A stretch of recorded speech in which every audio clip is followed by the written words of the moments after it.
The Yellowstone prequel 1883 was full of painful surprises and slow reveals. But did you know the finale had more connections to the original series than meets the eye? Keep watching for the truth behind 1883's final moments. With Elsa seriously injured from the wound inflicted by the Comanche and racing clouds, James and Margaret take her to the nearby fort to see a surgeon. They suspect the wound is infected due to the fact it wasn't healing. With Josef and his wife also sick and injured, Shea agrees to the detour. At the start of This Is Not Your Heaven, they arrive at a small fort guarded by 2 teenage soldiers. Their call for a surgeon is answered by Major Hempel, who has no staff and no nurses. After examining Elsa, the Major reveals that the arrow that struck her hit her liver and that she's already gone septic. He tells Shea and Thomas that there is nothing he can do for Elsa, and that what they thought was their salvation is little more than a meeting place for ambitious railroad engineers mapping the region. He explains that Fort Laramie is their best option, and not by much. She's done traveling. Laramie as far as she goes, if you're lucky. Best you can hope for is that she wakes and you get to say goodbye. At this point, it seems the hope that fans had pinned on Elsa's survival in the previous episode were crushed by the Major's sobering words. When they realize that Elsa's arrow wound won't heal, James and Margaret clash over what they should tell their daughter. Drifting in and out of consciousness, Elsa remains steadfast that she'll recover, and her mother doesn't want to take that hope away. James, meanwhile, believes in his daughter's strength and spirit, and wants to be honest with her about the seriousness of her wound. As it becomes more and more clear that their daughter won't survive, tension between James and Margaret arises. It's unspoken, but James is clearly frustrated that he can't tell Elsa the truth, and that she may die without ever being able to say goodbye. Margaret, meanwhile, is still holding on to the last vestiges of hope that Elsa might recover. She even reassures Elsa that her fever has broken, and she's looking better. While this decision upsets James, he still agrees to lie to Elsa when she confronts him. When 1883 first started, many fans of Yellowstone must have scratched their heads when they learned James Dutton wasn't traveling to Montana, but instead joined a wagon train headed to Oregon. Audiences knew the train would be diverted at some point and began theorizing how and why it would eventually happen. We finally discover the reason in the finale. With the fort offering little help for Elsa and the next destination too far to reach in time, James and Shea decide they must make drastic changes to their travel plans if they're to give Elsa a proper resting place. The journey that was destined to end in Oregon will now divert to the Bozeman Valley in Montana, where he tells the group they will spend the winter before departing for Oregon in the spring. With their numbers dwindling, Elsa dying, and Josef and his wife unable to travel, it seems the best and only option for survival. Unfortunately, the rest of the group is adamant that they continue on to Oregon, with or without Shea. The grizzled war veteran promises he'll still get them to Oregon, but they insist on continuing. Despite Shea's warnings, their minds are made up. We are staying. The trail is easy enough to follow now. We'll make it to Oregon without you. Suit yourself. Yellowstone fans now know why the Duttons settled in Montana, and it was due to a tragedy few saw coming when the series began. As the rest of the wagon train departs for Oregon on their own, Shea stays behind with James Dutton and his family, preparing to begin their journey to the Bozeman Valley. Shea releases the cattle and lets cowboys Colton and Wade depart the wagon and train. After saying goodbye to their companions, they ride off to an unknown future. Thomas, Noemi, and their children decide to stick with Shea.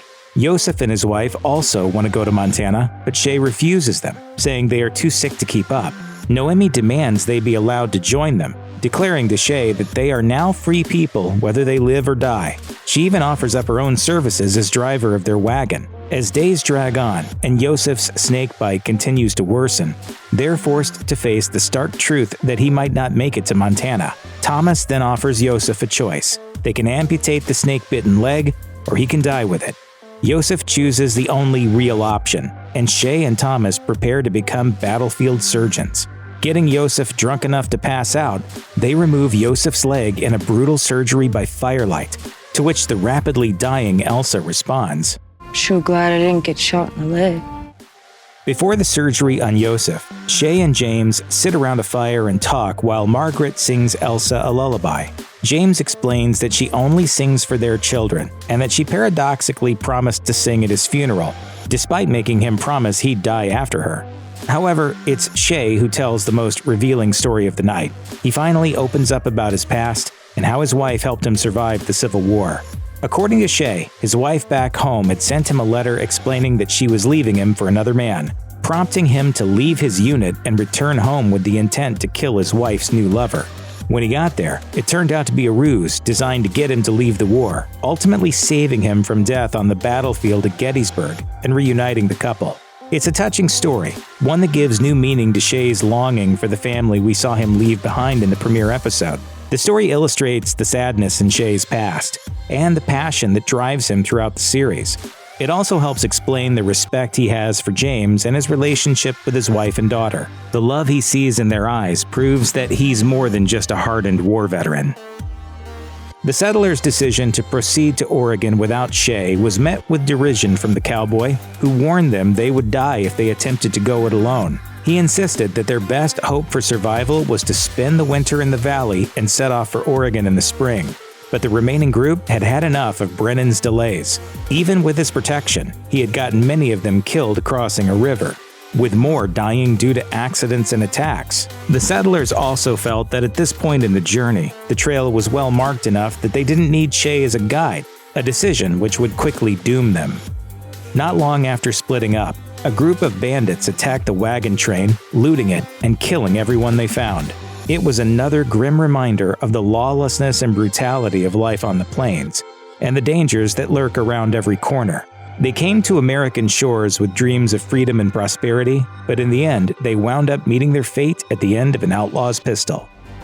Though all hope seems lost for Elsa, as James, Shea, and the remaining members of the group take her north towards Montana to die, they have an unexpected run-in with a band of friendly Native Americans. The leader of the tribe, an elder named Spotted Eagle, sees that Elsa is in rough shape and says he has a doctor in his own group that may be able to help her. What do your doctors say? We have no doctors. I'll get you a doctor. After days spent injured on the trail, Elsa finally gets proper attention for her wound from two medicine women who take her to a nearby stream and flush out the infection. Audiences may have believed this was the moment when things would change for Elsa and she might finally be saved. It would have made thematic sense if she were healed by the tribe, since she had bonded to a Native American man earlier in the season. Unfortunately, the tribe's prognosis wasn't any better than the fort's. The leader of the tribe explains that the Lakota coat the tips of their arrows in cow manure to ensure that their victims are killed by infection, if not from the wound itself. Despite their medical attention and a spiritual ceremony, it seems that there was truly no saving the young Elsa Dutton. Having accepted his daughter's fate, James tells Spotted Eagle of his intention to take Elsa into the mountains to die.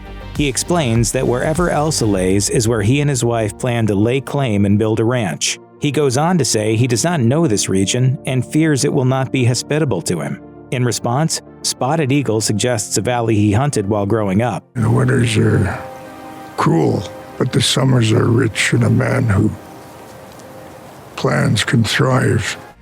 Spotted Eagle says it is called Paradise Valley, which Yellowstone fans will recognize as the real-life valley where the series is set.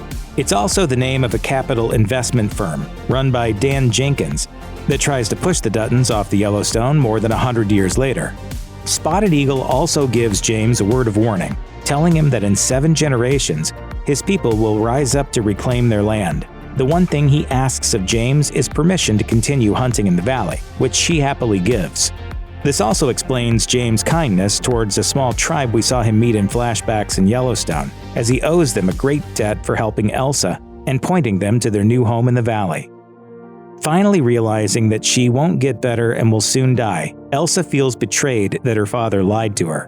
While speaking to her father, she requests to choose the spot where she is to die. James grants her request, as Margaret watches from a distance, distraught that her daughter has to face the truth of her own demise. However, it's once again wisdom from Shea Brennan that helps James come to terms with Elsa's impending doom. The veteran soldier consoles him with the fact that Elsa lived a full life, fuller than most, despite her young age.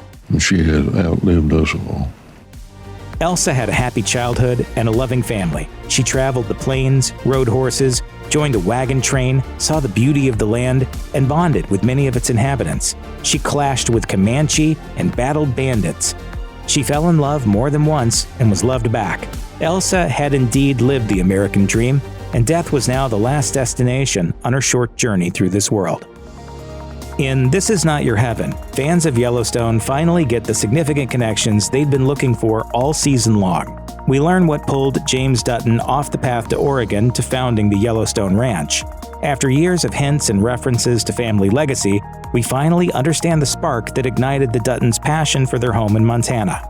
In an early part of the episode, Elsa muses to her father that the only thing she fears about death is being forgotten. James and Margaret vow that if she's to die, they will make their home where they bury her so they can visit her grave every day, ensuring her memory. When Elsa chooses a spot by a tree near where the Dutton Ranch is to be built, audiences finally understand the Duttons' ancestral claim to the land. We've heard John Dutton's promise to his father not to let the land go, and now we see that the same promise has been handed down for generations. It seems the Duttons' claim to the Yellowstone Ranch stretches back to 1883 with the death of Elsa Dutton. While her descendant John Dutton refuses to relinquish it, it remains to be seen if Spotted Eagle's prophecy that his people will one day reclaim it is true. Once Elsa passes away in her father's arms, the story flashes forward 1 year. While we do not see James and Margaret in their new ranch, we do get updates on the surviving cast. Josef is seen on crutches, his right leg amputated, as he removes his wedding band in memory of his wife. He pulls a stack of wood planks from his horse, and we're left to believe that he is building his new home in a valley. He is the lone survivor of his group, but he has finally found the home he set out to build when the series began. We then cut to Willamette Valley, Oregon, and see Noemi and Thomas staking a claim on a plot of land near a river. Noemi's 2 children rush to embrace her. This is especially meaningful, because earlier we learned that her children blamed her for the death of their father, and hadn't spoken to her since.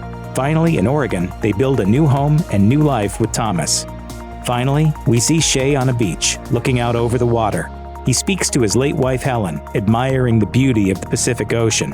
Having completed his journey and seeing nothing left to hang on to, Shea ends his own life while sitting on the shoreline.